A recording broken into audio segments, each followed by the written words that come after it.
Hello everyone, জয়েন্টের ই counselling process কিভাবে করতে হবে এবং এই প্রসেস করতে গেলে আমাদের কি কি ডকুমেন্ট লাগবে এবং ডকুমেন্টের ফরম্যাটই বা কী হবে, কিভাবে ই কাউন্সিলিং রেজিস্ট্রেশন করব, আমরা কিভাবে চয়েস ফিলিং করব এবং চয়েস ফিলিং করার আগে কলেজগুলোর কিছু বেসিক ইনফরমেশান কোথায় পাবো, কিভাবে লক করব এবং ইম্পর্টেন্ট ডেট কি কি আছে এই ই কাউন্সিলিং প্রসেসের টাইমে।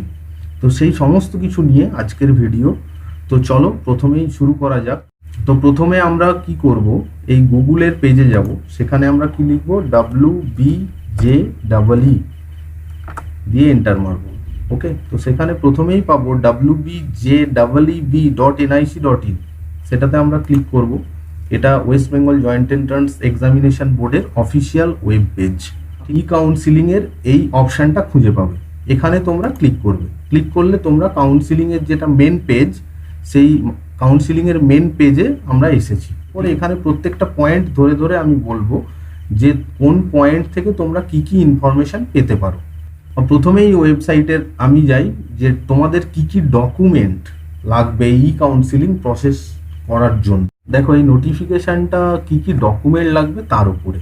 তো যেহেতু এখন এই প্যান্ডামিক সিচুয়েশানের জন্য আমরা কেউই বাড়ির বাইরে অ্যাজ সাচ বেরোচ্ছি না, তো সেই জন্য আমাদের এক্সামিনেশন বোর্ড কি করেছে, যে পুরো প্রসেসটাকেই অনলাইন করেছে। এবং লাস্ট ইয়ারে কি হতো, আমাদের আরসি সেন্টারে ফিজিক্যালি যেতে হতো, তো সেই আরসি সেন্টারেও আমাদের ফিজিক্যালি এইবার যেতে হবে না। তো সমস্ত ডকুমেন্টই আমরা অনলাইনে আপলোড করতে পারবো। তো কি কি ডকুমেন্ট আমাদের লাগবে, আমাদের লাগছে 10th-এর অ্যাডমিট, 10th-এর মার্কশিট, 12-এর মার্কশিট, একটা ডোমিসাইল সার্টিফিকেট, আর যারা SC ST OBC A OBC B ক্যাটাগরির আছো তাদের ক্যাটাগরি সার্টিফিকেট, কেউ PWD ক্যান্ডিডেট থাকলে তার সার্টিফিকেট, আর যারা TFW-তে অ্যাপ্লাই করেছিলে মানে টিউশন ফি ওয়েভার স্কিমে তাদের TFW সার্টিফিকেট। তো এই সার্টিফিকেটগুলো অরিজিনাল কি করতে হবে, অরিজিনাল সার্টিফিকেটগুলোকে তোমাদের কালার স্ক্যান করতে হবে। কালার স্ক্যান করার পরে প্রত্যেকটা আলাদা আলাদা একটা PDF ফাইল জেনারেট করতে হবে। তো সেটা হতে হবে 150 DPI। তো তোমরা যেটা করতে পারো, ধরো 10th-এর অ্যাডমিট কার্ড, সেটাকে স্ক্যান করে সেটা জেপিজি ফরম্যাটে হলো, সেটাকে তোমাকে কনভার্ট করতে হবে PDF-এ, সেটা তুমি কিন্তু অনলাইনে কনভার্ট করতে পারবে। তো সেই রকম প্রত্যেকটা 10th-এর মার্কশিট, অ্যাডমিট, 12-এর মার্কশিট, এই সবগুলোকেই তোমাকে কিন্তু PDF-এ জেনারেট করে রাখতে হবে ফাইলগুলো। কাউন্সিলিং নোটিফিকেশান আছে, তো সেই কাউন্সিলিংয়ের নোটিফিকেশানটাই দেখি কি বলছে। 1 নম্বর পয়েন্টে কি বলেছে, there will be 2 separate unconnected counselling, মানে এইবারে দুটো সেপারেট কাউন্সিলিং প্রসেস হবে। কীরকম না, একটা হচ্ছে যারা ওয়েস্ট বেঙ্গল জয়েন্ট 2020 অলরেডি দিয়েছো, রেজাল্ট বেরিয়েছে, তাদের জন্য একটা, সেটা 1 নম্বরে বলা আছে। আর 2 নম্বরে কি বলা আছে, যারা যেই মেন দেবে, এখনো পরীক্ষা হয়নি, রেজাল্ট আউটও হয়নি, তো তাদের যখন রেজাল্ট আউট হবে তারা সেপারেটলি আরেকটা কাউন্সিলিং প্রসেস তাদেরকে থ্রু করতে হবে। এবং সেখানে কি থাকে, আমাদের ওয়েস্ট বেঙ্গল জয়েন্টের ক্ষেত্রে কলেজগুলোতে কি থাকে না, 10% সিট রিজার্ভ থাকে ফর যেই মেন। তো তাদের কাউন্সিলিং প্রসেসটা যেহেতু এক্সাম হয়নি, সেটা আমাদের পরে হবে। তো এখন যেটা আমাদের ওয়েস্ট বেঙ্গল জয়েন্টের র্যাঙ্ক হোল্ডার যারা রেজাল্ট বেরিয়েছে তাদের কি যে প্রসেস, আমি সেটা তোমাদের এখন বলছি। তো সেখানে 3টে রাউন্ড হবে বলেছে, অ্যাটলিস্ট 3 রাউন্ড, মানে এর থেকে বেশি রাউন্ডও হতে পারে, সেটা বোর্ড ডিসিশন নেবে যে এটা ফোর্থ ফেজে যাবে কি না। এই রুলসের 1 নম্বরে তোমার যারা WBJEE র্যাঙ্ক হোল্ডার তাদের কিন্তু এইবারে রেজিস্ট্রেশনের জন্য কোনো ফিজ লাগছে না, তাদের পুরোপুরি ফ্রি। আর যারা যেই মেন থেকে রেজিস্টার করবে ভবিষ্যতে, তাদের 500 টাকা রেজিস্ট্রেশন ফিজ লাগবে। ঠিক আছে, আর কি লাগছে না, 3টে রাউন্ডে কাউন্সিলিংটা হবে, আর ইচ রাউন্ডের পরে একটা ভ্যাকেন্সি রিপোর্ট বের করবে বোর্ড। আর ফ্রেশ ক্যান্ডিডেট, যেটা আগের বারে ছিল যে একবারই প্রথমে রেজিস্ট্রেশন করতে হতো, প্রত্যেক রাউন্ডের পরে আর কেউ কিন্তু ঢুকতে পারতো না। এইবারে ধরো প্রথমে কেউ রেজিস্ট্রেশন নাও করতে পারে, ভুলে গেছে বা সামহাও, তো এক্ষেত্রে প্রত্যেকটা রাউন্ডের ক্ষেত্রেই নতুন ক্যান্ডিডেটরা কিন্তু রেজিস্ট্রেশন করে ঢুকতে পারবে, যারা প্রথমে রেজিস্ট্রেশন করেনি সেরকম ক্যান্ডিডেটরা। আর একটা কি না, SC ST OBC A OBC B বা পিডব্লিউডি ক্যান্ডিডেটদের জন্য যে সিট রিজার্ভ আছে সেগুলো কিন্তু কোনোভাবেই কনভার্ট হবে না, বা টিএফডব্লিউর জন্য যে সিটগুলো রিজার্ভ আছে সেটা হচ্ছে আমাদের 5% থাকে, তো সেটা আমাদের সেটা থাকবে, মানে সেটা কোনোভাবেই কনভার্ট হবে না। আর 2 নম্বর পয়েন্টটা তো বললাম যেই মেনের, এটা এখন পরে হবে। এরপরে আসছি যারা র্যাঙ্ক হোল্ডার আছো, 2 নম্বর পয়েন্টে দেখো তাদের কি কি ডকুমেন্ট লাগবে। এই ডকুমেন্টগুলো আমি অলরেডি বলেছি এর আগে যে কি কি ডকুমেন্ট লাগবে, কিভাবে সেগুলো করতে হবে। ওকে, তো এই পয়েন্ট থেকে আমি নেক্সট পয়েন্টে যাই। এরপরে আসছি ডকুমেন্ট ভেরিফিকেশন। তো ডকুমেন্ট ভেরিফিকেশনের জন্য লাস্ট ইয়ারে কি হয়েছিল না, আমাদের আরসি সেন্টারে যেতে হতো, মানে তোমার রিপোর্টিং সেন্টার, সেই রিপোর্টিং সেন্টারে গিয়ে আমার ফিজিক্যালি ডকুমেন্টগুলো জমা দিতে হতো বা যেতে হতো। তো এইবারে সেটা এই প্যান্ডামিক সিচুয়েশনের জন্য বোর্ড কি করেছে না, ভার্চুয়াল রিপোর্টিং সেন্টার করেছে, যে ভার্চুয়াল রিপোর্টিং সেন্টারে ক্যান্ডিডেটদেরকে যেতে হবে না, তারা বাড়িতে বসেই অনলাইনে ডকুমেন্টগুলো পাঠালেই হবে। ঠিক আছে, আর যাদের এই ডকুমেন্ট ভেরিফিকেশন করে অ্যাকসেপ্ট হবে তাদের কাছে একটা এসএমএস আসবে, যাদের রিজেক্ট হবে তাদের কাছেও এসএমএস আসবে, এবং কেন রিজেকশন হয়েছে সেই রিজেকশনের সেখানে বর্ণনা দিয়েই আসবে। আর কারোর ক্ষেত্রে যদি ধরো কোনো ডকুমেন্ট কেউ আপলোড করেছো কিন্তু সেটা অস্পষ্ট, বুঝতে পারছে না, তো সেক্ষেত্রে ওরা আরেকবার আপলোড করার জন্য তোমাকে আরেকবার বলবে, সেইটাই এই পয়েন্টে বলেছে। লাস্ট পয়েন্টে কি বলেছে না, ক্যান্ডিডেটরা সিট অ্যালটমেন্ট তখনই পাবে যখন ভার্চুয়াল রিপোর্টিং সেন্টার যখন অ্যাকসেপ্ট করবে তোমাদের ডকুমেন্টগুলো। কেউ হয়তো টিএফডব্লিউতে অ্যাপ্লাই করেছো কিন্তু টিএফডব্লিউর সার্টিফিকেট প্রোভাইড করতে পারোনি, তো সেক্ষেত্রে কিন্তু তার ইয়েটা ক্যান্সেল হবে। এরপর সব থেকে ইম্পর্টেন্ট এরিয়া ই কাউন্সিলিং প্রসেসের, সেটা হচ্ছে চয়েস ফিলিং। মানে তুমি কোন কলেজ বা কোন ডিপার্টমেন্ট কিভাবে সিকোয়েন্সিয়ালি সাজাবে, তোমার কি কি প্রেফারেন্স আছে 1 2 3 করে, সেটা তোমাকে এখানে বলছে চয়েস ফিলিং। তো সেই চয়েস ফিলিংটা তোমাকে কয়েকটা প্যারামিটার তোমরা ঠিক করে নিতে পারো, যে প্যারামিটারগুলোর বেসিসে তোমরা চয়েস ফিলিংটা করতে পারো।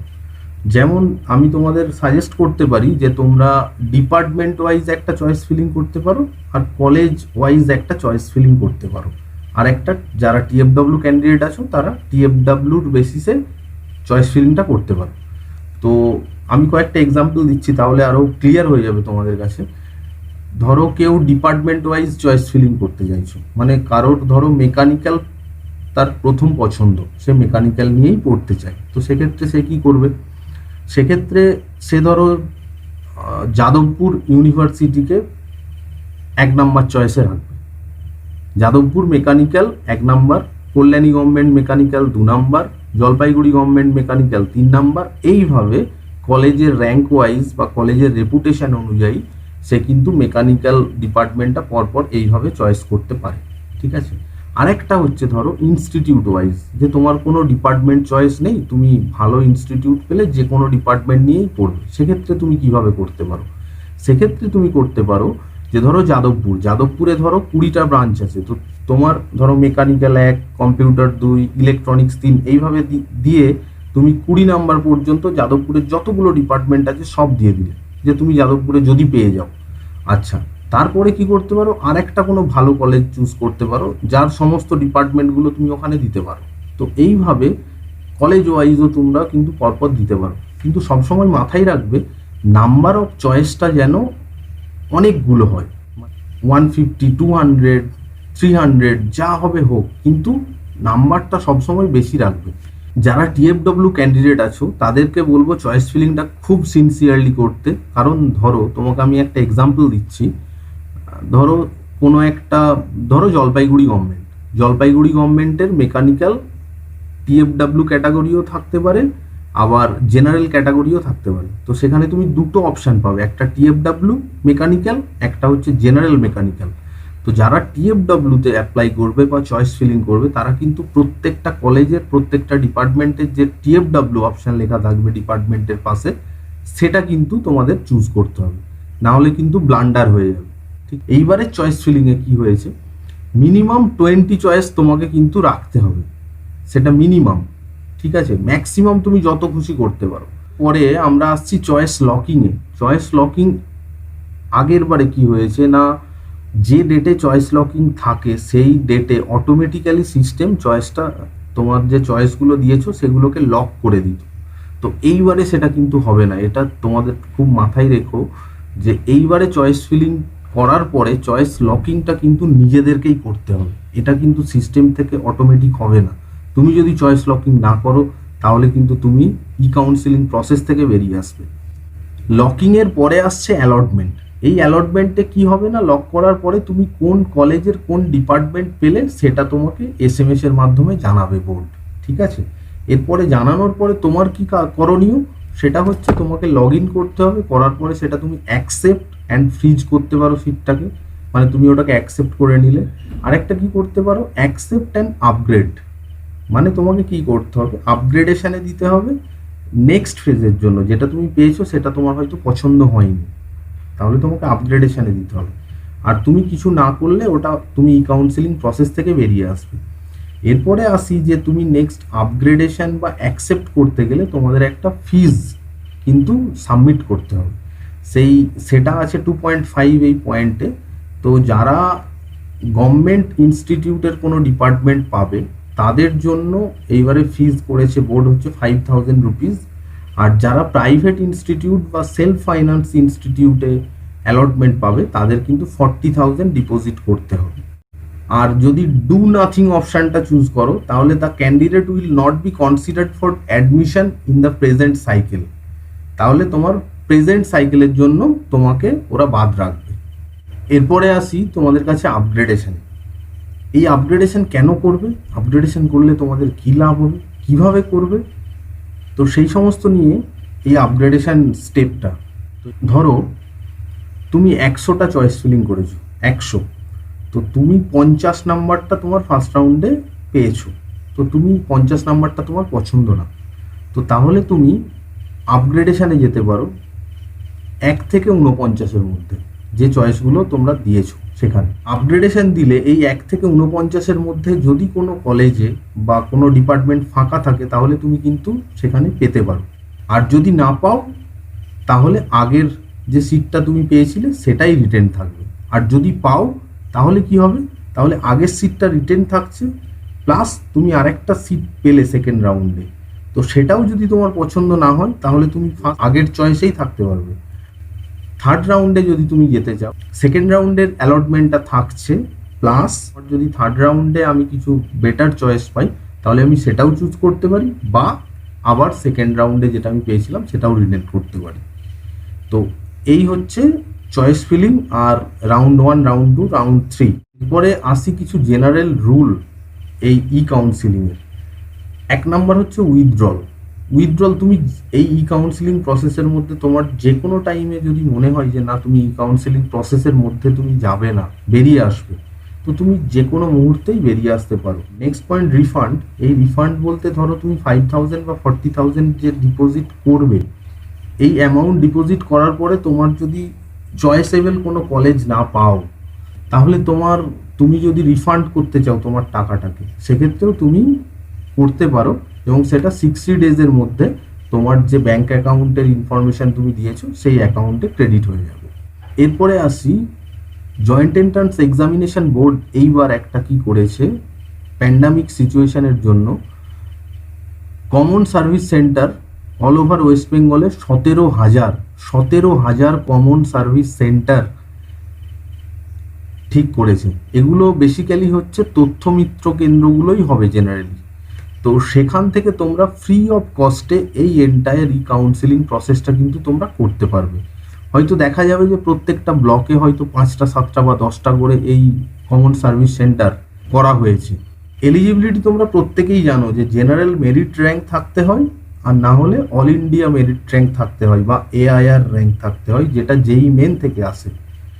এরপরে আসি সিট ম্যাট্রিক্স। যে সিট ম্যাট্রিক্স কে দেয় না, director of technical education, government of West Bengal. এটা তুমি কোথায় পাবে, যে অফিসিয়াল ওয়েব পেজ আছে সেখানে তুমি পাবে, বা ই কাউন্সিলিংয়ের যে ওয়েবসাইট ওখান থেকেও পাবে। আমি তোমাদের দেখাচ্ছি। আর একটা TFW সিট, এটা AICTE ফিক্স করে যে টোটাল ইনটেকের ওপরে 5% TFW ক্যান্ডিডেট নিতে। আবার ফিরে এসেছি ই কাউন্সিলিংয়ের ওয়েব পেজে, যেখানে আমরা অলরেডি ডিসকাস করেছি যে কাউন্সিলিং নোটিফিকেশন ডকুমেন্ট কি কি লাগছে। এরপরে আছে দেখো সেন্ট্রাল কোয়ারি, মানে এখানে কিছু ফোন নাম্বার পাবে তুমি, যে ফোন নাম্বারগুলো দিয়ে মাধ্যমে তোমরা সাহায্য পেতে পারো। আচ্ছা, এরপরে আসছি আমি এই নোটিশ রিগার্ডিং ডোমিসিল সার্টিফিকেট, এই পয়েন্টে আমি পরে আসছি। তার তোমরা এখানে দেখবে প্রোফর্মাস ফর ক্যান্ডিডেট বলে একটা ট্যাব আছে, এখানটায় ক্লিক করলে তুমি এই অপশানগুলো পাবে, এখানে প্রোফর্মাগুলো পাবে। প্রোফর্মা A1-এ কি দেখছো যে এটা ডোমিসাইল সার্টিফিকেট যারা ওয়েস্ট বেঙ্গলে 10 বছরের বেশি আছে তাদের জন্য। আর একটা ডোমিসাইল সার্টিফিকেট লাগবে তোমাদের, সেটা হচ্ছে প্রোফর্মা A2, এটা লাগবে স্কুল থেকে।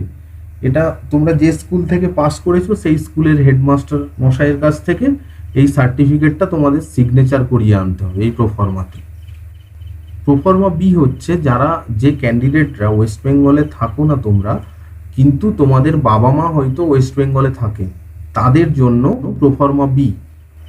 এরপরে এই প্রোফর্মাটা হচ্ছে তোমার ইনকাম সার্টিফিকেট। কাদের জন্য লাগবে এটা? এটা লাগবে TFW ক্যান্ডিডেটদের জন্য। যারা TFW ক্যান্ডিডেট আছো তাদের জানো যে তোমাদের 2.5 লাখের নিচে ইয়ারলি ইনকাম ফ্যামিলির, সেরকম ক্যান্ডিডেটরা TFWর জন্য অ্যাপ্লাই করো। তো টিউশন ফি ওয়েভার স্কিম, তো এটাও কম্পিটেন্ট অথরিটির কাছ থেকে এই ইনকাম সার্টিফিকেটটা তোমাদের কিন্তু দিতে হবে।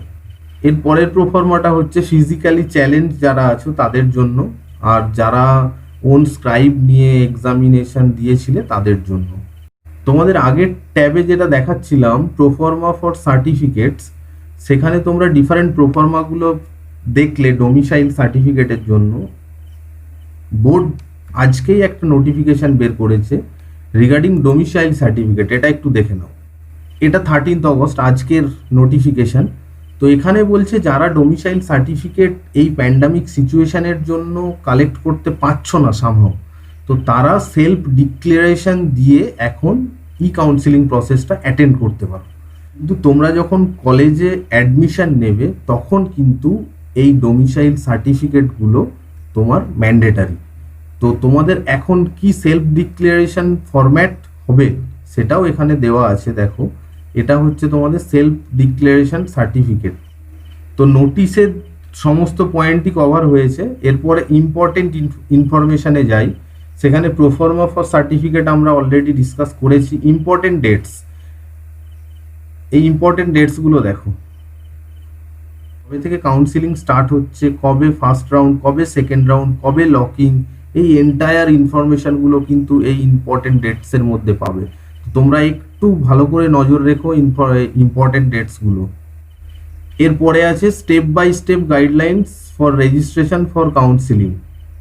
ই কাউন্সিলিং প্রসেসটা কিভাবে করবে সেটা স্টেপ বাই স্টেপ কম্পিউটারের স্ক্রিনশট নিয়ে নিয়ে এই প্রসেসটাকে করা হয়েছে বাংলাতে, ঠিক আছে? তো তোমরা কেউ যদি ডিফিকাল্টিতে পড়ো তো সেক্ষেত্রে তোমরা এটা দেখতে পারো। এরপরে আসছি FAQ কাউন্সিলিং।